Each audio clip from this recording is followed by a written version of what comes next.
Assalamu alaikum class 9. Today we are going to start our fourth unit. Let's discuss what is microscopy and emergence of cell theory. Beta, use of microscope is known as microscopy. The first compound microscope was developed by Zacharias Janssen in Holland in 1595. जो पहला compound microscope है वो ज़ाचरिस Jansen ने Holland में 1595 में develop किया. It was simply a tube with lenses at each end and its magnification ranged from 3x to 9x. वो simply एक ट्यूब था जिसके दोनों एंड पर लेंसेज लगे हुए थे और उसकी मैग्निफिकेशन रेंज करती थी 3x to 9x. Two important terms are used in microscopy, that is magnification and resolving power. Microscopy में दो इम्पोर्टेंट टर्म्स यूज होती हैं जिन्हें मैग्निफिकेशन और रिजॉल्विंग पावर कहते हैं. मैग्निफिकेशन क्या होती है? Magnification is the increase in apparent size of an object and it is important factor in microscopy. Magnification क्या है? ये इंक्रीज होता है अपेरेंट साइज ऑफ ऑब्जेक्ट में और ये इम्पोर्टेंट फैक्टर है माइक्रोस्कोपी में. और दूसरा क्या है? रिजॉल्विंग पावर या रेजोल्यूशन. ये मेजर होता है the clarity of an image. It is minimal distance at which two objects can be seen as separate objects. ये कोई एक मिनिमम डिस्टेंस है जिस पर दो ऑब्जेक्ट्स को as separate objects देख सकते हैं. Human naked eye can differentiate between two points which are at least 0.1 millimeter apart. जो ह्यूमन आई है वो सिर्फ 0.1 मिलीमीटर अपार्ट तक दो ऑब्जेक्ट्स को डिफरेंशिएट कर सकती है. ह्यूमन आई की रेजोल्यूशन 0.1 है, but if you place two objects 0.05 millimetre apart, human eye differentiate नहीं कर सकती. Light microscopy and electron microscopy. Now two types of microscope are used, that is light microscope and electron microscope. Light microscope क्या है बच्चों? A light microscope works by passing visible light through specimen. कैसे काम करती है कि specimen से visible light पास करते हैं. It uses two glass lenses. इसमें दो ग्लास लेंस होते हैं. One lens produces an enlarged image of specimen and second lens magnifies the image and project it into viewer's eye or onto photographic film. एक lens क्या करता है? enlarged image produce करता है स्पेसिमेन का. दूसरा लेंस मैग्नीफाई करता है इमेज को और व्यूअर की आई में फोटोग्राफिक फिल्म में उसे प्रोजेक्ट करता है. A photograph taken through microscope is called micrograph. एक माइक्रोस्कोप से जो फोटोग्राफ लेते हैं उसे कहते हैं micrograph. A light microscope can magnify objects only about 1500 times without causing blurriness. That its magnification is 1500x. एक लाइट माइक्रोस्कोप से सिर्फ हम 1500 टाइम्स एक ऑब्जेक्ट को मैग्नीफाई कर सकते हैं. उसकी मैग्निफिकेशन 1500x है. रिजॉल्विंग पावर 0.2 माइक्रोमीटर है. 1 micrometre is equal to 1/1000 millimetre.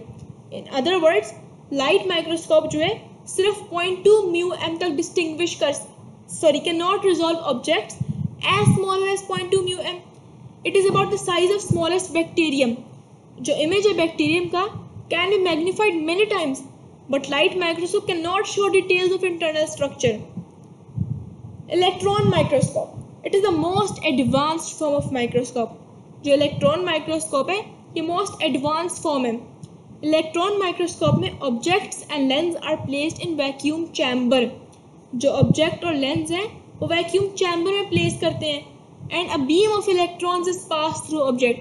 और एक बीम इलेक्ट्रॉन्स की ऑब्जेक्ट से पास होती है. इलेक्ट्रॉन्स पास थ्रू और are reflected from object and make image. Electrons जो हैं उस ऑब्जेक्ट से पास करते हैं या रिफ्लेक्ट होते हैं ताकि इमेज बना सकें. Electromagnetic lens enlarge and focus the image onto screen और photographic film. जिसका इलेक्ट्रोमैग्नेटिक लेंस है वो enlarge करते हैं और फोकस करते हैं इमेज स्क्रीन पर या फिल्म पर. Electron microscope has much high resolving power than light microscope. Electron microscope की रिजॉल्विंग पावर जो है लाइट माइक्रोस्कोप से बहुत ज़्यादा है. The most modern electron microscope can distinguish objects as small as 0.2 nanometre and 1 nanometer is equal to 1/1 lakh millimeter. जो most modern electron microscope है वो एज स्मॉल एज 0.2 नैनोमीटर तक डिस्टिंग्विश कर सकता है. ये 1000-fold इम्प्रूवमेंट है और light microscope. Electron microscope magnify कर सकते हैं objects about 2,50,000 times. Under special conditions, इलेक्ट्रॉन माइक्रोस्कोप डिटेक्ट कर सकते हैं इंडिविजुअल एटम्स को, सेल्स, ऑर्गेनेल्स और इवन मॉलिक्यूल्स लाइक डीएनए और प्रोटीन्स भी मच लार्जर होते हैं than single atoms. Biologist uses two types of electron microscope. Biologist जो है दो तरह के इलेक्ट्रॉन माइक्रोस्कोप यूज करते हैं, that is transmission electron microscope और स्कैनिंग इलेक्ट्रॉन माइक्रोस्कोप। जो ट्रांसमिशन इलेक्ट्रॉन माइक्रोस्कोप है, electrons are transmitted through specimen, it is used to study internal cell structure. और जो SEM है, electrons are reflected from metal coated surfaces. Electrons reflect होते हैं metal coated surfaces से and it is used to study structure of cell surfaces. So let's study history of the formulation of cell theory. In the history of biology, ancient Greeks were the first who organized the data of natural world. जो ancient Greeks थे वो first थे जिन्होंने natural world के data को organize किया. Aristotle presented the idea that all animals and plants are somehow related. Aristotle ने एक idea पेश किया कि तमाम animals और plants जो हैं somehow related है. Later this idea gave rise to questions like, is there a fundamental unit of structure shared by all organism? इस idea से एक question rise हुआ कि क्या कोई ऐसा fundamental unit है structure का जो तमाम organisms share कर रहे हैं? But before microscopes were used in 17th century, no one knew with certainty that living organisms do share a fundamental unit, that is cell. 17th century में जब microscopes use नहीं हुए थे तो किसी को आइडिया नहीं था कि लिविंग ऑर्गेनिजम्स में एक फंडामेंटल यूनिट होता है जिसे सेल कहते हैं। Cells were first describe by British scientist Robert Hooke in 1665। British scientist Robert Hooke ने सबसे पहले सेल्स को डिस्कवर किया। He used his self made light microscope to examine a thin slice of cork. उसने एक अपना लाइट माइक्रोस्कोप जो उसने खुद बनाया था वो यूज़ किया और एक कॉर्क का थिन स्लाइस एग्जामिन किया। हुक ने ऑब्जर्व किया एक honeycomb of tiny empty compartments, उसमें टाइनी एम्प्टी कंपार्टमेंट्स थे। उसने उन कंपार्टमेंट्स को सेल्यूलाई का नाम दिया। His term has come to us as cells. आज हम उसकी टर्म को एज सेल्स यूज करते हैं। जो फर्स्ट लिविंग सेल्स थे were observed a few year later by Dutch naturalist Antonie van Leeuwenhoek. Antonie van Leeuwenhoek जो एक डच नेचुरलिस्ट था, उसने फर्स्ट लिविंग सेल्स ऑब्जर्व किए। He observe tiny living organisms from pond water under his microscope and called them as animalcules. उसने tiny organisms जो थे observe किए और उन्हें एनिमैल्क्यूल्स का नाम दिया। For another century and a half the general importance of cells was not appreciated by biologist. 1809 में जीन बैप्टिस्ट डी लेमार्क ने प्रपोज किया that no body can have life if its parts are not cellular tissues or are not formed by cellular tissues. Jean Baptiste ने 1809 में propose किया कि कोई body जो है तब तक लाइफ नहीं अपने अंदर रख सकती जब तक उसके अंदर सेलुलर टिश्यूज ना हो या सेलुलर टिश्यू से ना बनी हो वो।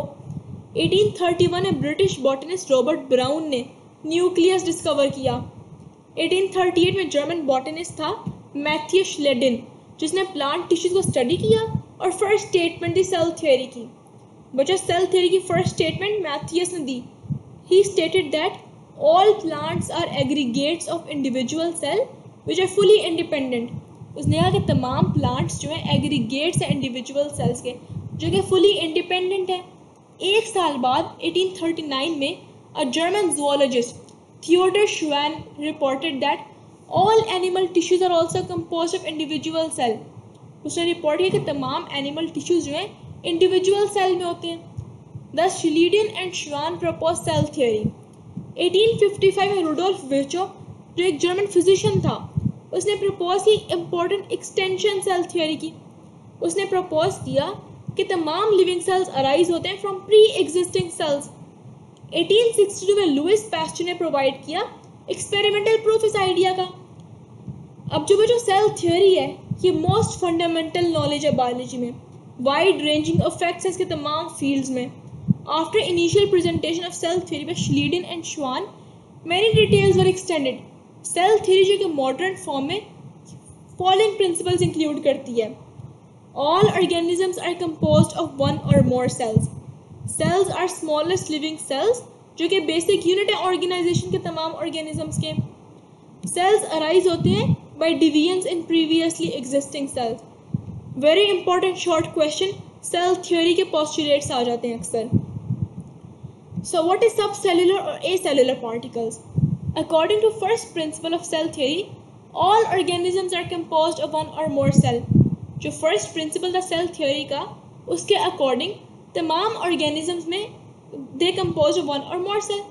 जो वायरस, प्रायोन्स और विरियोड्स हैं, इनमें सेल्स नहीं होते, जबकि सब सेलुलर या एसेलुलर पार्टिकल्स हैं, वो किसी मेटाबॉलिज्म में रन नहीं करते. वो सब करेक्टरिस्टिक्स शो करते हैं लिविंग ऑर्गेनिज्म के, जैसे कि नंबर में इंक्रीज हो सकते हैं, अपने करेक्टरिस्टिक्स ट्रांसमिट कर सकते हैं. But such particles are not classified in any of the 5 kingdom.